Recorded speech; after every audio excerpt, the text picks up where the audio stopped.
Gold ETF में निवेश करने से जुड़े जो हम लोग बात कर रहे हैं कि किस तरीके के जोखिम है, और यहाँ पर क्योंकि व्यूअर्स जो हैं कई बार क्या होता है इस तरह के रिटर्न्स देखते हैं, 1 साल के रिटर्न देखे, 3 साल का रिटर्न देखे, आजकल रील का ज़माना है, उस तेज़ी से देखते हैं और उसके बाद क्या करते हैं कि सोचते हैं ये तो बेटर रिटर्न दे रहा है तो चलिए इसमें इन्वेस्ट कर देते हैं। लेकिन यहाँ पर सर इससे जुड़े जोखिम क्या है वो भी बताइए आप। देखिए, अगर आप ट्रेंड को देखेंगे तो गोल्ड में हमेशा साइकिल आती है। और जनरली साइकिल जब मार्केट्स अच्छे नहीं कर रहे हैं, अनसर्टेनिटीज है, उस टाइम पे आपको दिखेगा कि गोल्ड में एक अच्छी रैली आती है। तो पहली बात, जब भी गोल्ड में निवेश कर रहे हैं तो रिटर्न के बेस पर आपको निवेश नहीं करना चाहिए। आज रिटर्न दिख रहा है, वो रैली आ चुकी है। अब ये रैली आगे रहेगी नहीं रहेगी, सब सिनेरियो पे डिपेंड करेगा। तो उसको देखकर तो आपको निवेश नहीं करना चाहिए। क्योंकि जोखिम क्या है गोल्ड के अंदर, कि पहली बात, सिनेरियो वो नहीं रहेगा, गोल्ड के रिटर्न जो है अपोजिट डायरेक्शन में जा सकते हैं। जी अगर मार्केट जो है सिनेरियो बहुत चेंज हो जाता है, बहुत पॉजिटिव हो जाता है, तो गोल्ड का जो है जो साइकिल हमने देखने को मिली है वो साइकिल ब्रेक हो सकती है। और दूसरी बात, गोल्ड के प्राइसेस किस तरीके से इम्पैक्ट करते हैं। जब भी आप गोल्ड ईटीएफ का चुनाव करते हैं तो उसके अंदर क्या एक्सपेंसेस होते हैं, उसके उसके ऊपर भी आपका रिटर्न जो है बहुत डिपेंड करेगा। तो गोल्ड का जो हिस्सा है, मेरी राय में गोल्ड एक एसेट एलोकेशन का हिस्सा होना चाहिए। गोल्ड ईटीएफ जरूर बाइंग और सेलिंग इतना आसान है कि आप हर रैली में पार्टिसिपेट करना चाहेंगे, लेकिन किसी भी इन्वेस्टर के लिए ये डिसाइड करना कि कब वो रैली आएगी, अगेन वो इक्विटी मार्केट में भी मुश्किल होता है और गोल्ड में भी मुश्किल होता है। तो जब आप निवेश कर रहे हैं तो गोल्ड को आप as an asset allocation choose करें, और उसी पोर्टफोलियो के हिस्से के अंदर ही आप गोल्ड ईटीएफ में भी निवेश करें। बिल्कुल। यहाँ पे और हमारे व्यूअर्स के लगातार सवाल आ रहे हैं, और देखिए सर ने जो बात की, आप एक छोटे से एग्जांपल के तौर पर मैं आपको बताता हूँ। अभी तक तो देखिए तेज़ी में देखने को मिला, लेकिन पिछले 3-4 दिन से यहाँ पर गिरावट भी देखने को मिली है। अपने हाई से गोल्ड हज़ार रुपये नीचे आ चुका है। और देखिए जिस तरीके से ट्रम्प जो है रेसिप्रोकल टैक्स की बात कर रहे हैं, अंतर्राष्ट्रीय जिस तरीके से तेज़ी से घटनाक्रम बदल रहे हैं, वो भी काफ़ी इम्पैक्ट डालते हैं यहाँ पर। तो तमाम फैक्टर्स को आपको ध्यान रखना चाहिए, समझना चाहिए, और उसके बाद आपको इन सब चीज़ों की तरफ देखना चाहिए। तो राजपूत विनय जी का एक सवाल ले लेते हैं सर। इनका एक सवाल आया हुआ है हमारे पास। तो इनके सवाल में इन्होंने पूछा है हमसे कि मोतीलाल ओसवाल मिड में इन्होंने 1000 रुपये की एसआईपी चल रही है Motilal Oswal mid cap fund में। निपॉन इंडिया लार्ज कैप में इनकी 1500 की एसआईपी चल रही है। बंधन स्मॉल कैप में 800 की एसआईपी चल रही है। जेएम फ्लेक्सी कैप फंड में इनकी 1000 की एसआईपी चल रही है। एसबीआई गोल्ड में 700 की, डीएसपी नेक्स्ट 50 में 600 रुपये की एसआईपी चल रही है। अब इन्होंने पूछा है 9 से 12 साल का इनका नज़रिया है, अगले 2 महीने में पैसे को डबल कर दूं, 13 लाख के जोड़ कर पैसे को डबल की बातें कर रहे हैं सर ये तो। ये वही है कि चलते मार्केट में सब लोग जो है, हाँ सब कमाना चाहते हैं, वो हाँ शॉर्ट टर्म। और खासकर देखिए, इक्विटी मार्केट का यही रिस्क होता है, जहां आपकी अप्रोच शॉर्ट टर्म आ जाती है, 90% चांस है कि आप जो है उल्टी दिशा में आपका पोर्टफोलियो जा सकता है। क्योंकि शॉर्ट टर्म में किसी को नहीं मालूम मार्केट कैसा बिहेव करने वाले हैं। और जहां तक ये डबल वाली स्ट्रैटेजी होती है, ये डबल वाली स्ट्रैटेजी लक की बात है, किस्मत है, किस्मत आपको साथ दे गई तो हो गई, वरना 90% केसेस में इन्वेस्टर्स को लॉसेस ही हो रहे हैं।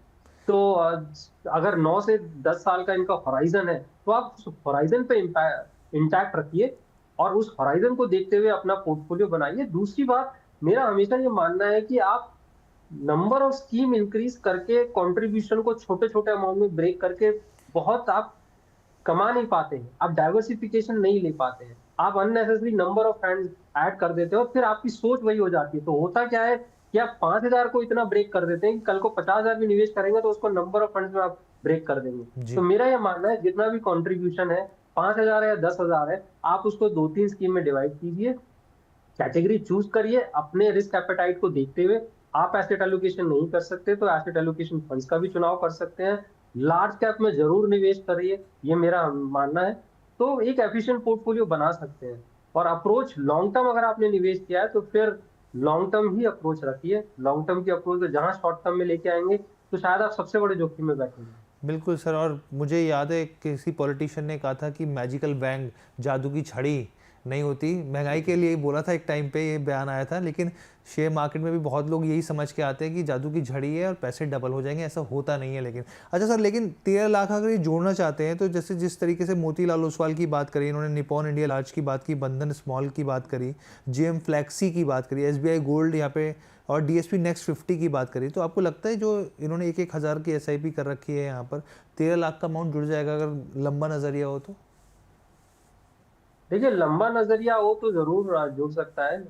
अच्छा रिटर्न इनको, जैसे मैंने कहा, रिटर्न अगर इक्विटी मार्केट से अगर ये कमाते हैं जी तो बिल्कुल जो है जोड़ सकते हैं। लेकिन अगेन, जैसा हमने भी डिस्कस किया कि इनको पोर्टफोलियो उस हिसाब से बनाना होगा जो एक कंसिस्टेंसी इनको रिटर्न में दिला सके। जी, ठीक है सर। अगले सवाल की तरफ बढ़ते हैं सर। एक चीज़ ये बताइए कि फिजिकल बैक्ड गोल्ड ईटीएफ और फ्यूचर बेस्ड गोल्ड ईटीएफ में क्या डिफरेंस होता है, ये भी समझा दीजिए। और साथ में एक रघु जी का भी सवाल है कि ईटीएफ और म्यूचुअल फंड्स में क्या अंतर होता है, उसके बाद इस पे आ जाएंगे सर। हालांकि आपने बताया स्टार्टिंग में हमको, तो पहले सर फिजिकल बेस्ड जो बैक्ड गोल्ड ईटीएफ होते हैं और फ्यूचर बेस्ड गोल्ड ईटीएफ होते हैं, इनमें क्या अंतर होता है? देखिए, फिजिकल बैक जो गोल्ड ईटीएफ होते हैं उसमें कंपनी सीधा फिजिकल गोल्ड बाइंग करती है। ओके, और उसके फिर डोमेस्टिक प्राइसेस पे आपका जो है गोल्ड ईटीएफ डिपेंड करता है। जहां तक फ्यूचर बेस्ड की बात है तो वहां पे फ्यूचर कॉन्ट्रैक्ट का इस्तेमाल किया जाता है। अब फ्यूचर कॉन्ट्रैक्ट क्या होता है कि मैं किसी भी एसेट क्लास को अगर मैं लेता हूं, तो जब मैं फ्यूचर कॉन्ट्रैक्ट की बात करता हूं तो मैं एक फ्यूचर प्राइस के ऊपर एक बेट लेता हूं। जी उसके अंदर मेरे पास दोनों चीजें होती है, हाई रिटर्न कमाने का भी ऑप्शन होता है लेकिन लॉसेस होने का भी ऑप्शन होता है। तो दोनों में डिफरेंस ये होगा कि फ्यूचर में आपकी रिटर्न ज्यादा कमाने की प्रोबेबिलिटी होती है तो लॉसेस की भी प्रोबेबिलिटी होती है। वो फिजिकल गोल्ड में जो है कम होता है, अपसाइड उतना नहीं हाई नहीं होगा लेकिन डाउनसाइड भी उतना ज्यादा नहीं होगा। तो ये दोनों में डिफरेंस होता है। ठीक है सर। और अब हम लोग रघु शाह जी का सवाल लेते हैं सर। एक बार हमारे व्यूअर्स को समझा दीजिए, क्योंकि इनका सवाल भी ये है और अच्छा सवाल है इनका, कि ईटीएफ वर्सेस म्यूचुअल फंड में क्या अंतर होता है? जी, देखिए, गोल्ड ईटीएफ म्यूचुअल फंड ही होते हैं। म्यूचुअल फंड ही होते हैं। अब म्यूचुअल फंड वही जो कलेक्टिवली सबका पैसा मिलता है एएमसी को, और एएमसी उसको निवेश करती है फिर अंडरलाइंग इंस्ट्रूमेंट्स में। तो म्यूचुअल फंड ही होता है गोल्ड ईटीएफ, लेकिन एक पैसिव म्यूचुअल फंड कैटेगरी में आता है। पैसिव म्यूचुअल फंड का मतलब है कि एक अंडरलाइन एसेट को के प्राइसेस को ही वो ट्रैक करता है। तो जो अंडरलाइन एसेट का प्राइसेस होंगे उसी के, या जो अंडरलाइन एसेट के प्राइसेस के हिसाब से जो रिटर्न आएगा, वही रिटर्न जो है आप गोल्ड ईटीएफ से एक्सपेक्ट कर सकते हैं। वेरिएशन आता है गोल्ड ईटीएफ के अंदर बेस्ड ऑन क्या एक्सपेंसेस है, क्या ट्रैकिंग एरर है, उसके बेस पर रिटर्न का वेरिएशन हो सकता है। लेकिन गोल्ड ईटीएफ म्यूचुअल फंड की ही कैटेगरी होती है, पैसिव हम इसको बोल सकते हैं। लेकिन ये स्टॉक एक्सचेंज पे ट्रेड होती है, तो आप buying and selling stock exchange पे करते हैं comparison to mutual fund. Mutual fund में आप फिजिकली भी इन्वेस्ट कर सकते हैं, किसी भी प्लेटफॉर्म के थ्रू इन्वेस्ट कर सकते हैं, एएमसी में जाके इन्वेस्ट कर सकते हैं। लेकिन गोल्ड ईटीएफ जब आपको इन्वेस्ट करना हो, एक्सचेंज ट्रेडेड फंड्स होते हैं, तो आप स्टॉक एक्सचेंज के थ्रू ही बाइंग सेलिंग करते हैं। ठीक है सर। और यहाँ पे देखिए राजपूत विनय जी का क्लैरिफिकेशन आ गया। एक्चुअली इन्होंने एसआईपी नहीं डाली थी तो इसलिए कन्फ्यूजन की स्थिति हो गई थी। अब ये कह रहे हैं कि अगले 2 महीने में एसआईपी को डबल कर दूंगा। अब ये इनका कहने का मतलब, जो एसआईपी तो डाली नहीं इन्होंने, अगले 2 महीने में डबल वाली स्थिति हो गई थी सर, ये कन्फ्यूजन स्थिति हुई। लेकिन राजपूत विनय जी, हम लोग माफ़ी चाहते हैं। तो सर ने यहाँ पे तो बता दिया कि देखिए अगर आपका लंबा नज़रिया, तो आपका ये जो कॉर्पस है ये आप आराम से यहाँ पे इकट्ठा होता हुआ दिख सकता है, तो उसमें आपको टेंशन की बात नहीं है यहाँ पे। अच्छा सर, यहाँ पर क्योंकि जोखिम को समझना भी ज़रूरी है, तो यहाँ पर किस तरीके के जोखिम होते हैं और किस तरह की सावधानियाँ होती है बरतनी चाहिए, वो भी यहाँ पे बता दीजिए आप। और खासकर सर इसमें एक चीज़ और है यहाँ पर कि मैनेजमेंट फीस को लेकर और एक्सपेंस रेशियो को लेकर भी एक कन्फ्यूज़न रहता है कि भाई कौन से गोल्ड ईटीएफ को चुने, कैसे इसमें एक्सपेंस रेशियो को चयन करेंगे, कौन सा सही है कौन सा नहीं, क्योंकि फिजिकल गोल्ड में तो मेकिंग चार्जेस से लेकर जीएसटी तक लग जाता है और इसमें एक्सपेंस रेशियो बहुत मैटर करता है। तो किस तरीके से देखना चाहिए यहाँ पर? जी बिल्कुल। देखिए, गोल्ड ईटीएफ में 2 तरह के पॉइंटर्स होते हैं जो आपको देखने की जरूरत पड़ती है। एक तो होता है expense ratio. Expense ratio mutual fund में हम जानते हैं कि एएमसी उस पर्टिकुलर स्कीम का क्या टोटल एक्सपेंस है वो दिखाता है। दूसरा, एक ट्रैकिंग एरर भी होता है कि पैसिव म्यूचुअल फंड के अंदर एक ट्रैकिंग एरर भी होता है। ट्रैकिंग एरर ये बताता है कि जो अंडरलाइन एसेट क्लास है उसके बीच में और आपका जो गोल्ड ईटीएफ है उसके रिटर्न में कितना डेविएशन है। जितना ज्यादा ट्रैकिंग एरर होगा उतना ज्यादा आपको डेविएशन मिलेगा।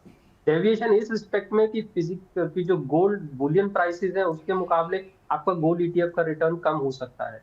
और अगर कम ट्रैकिंग एरर तो लगभग जो है रिटर्न बराबर आएगा। तो ये दो फैक्टर्स होते हैं गोल्ड ईटीएफ में जो बहुत मैटर करते हैं।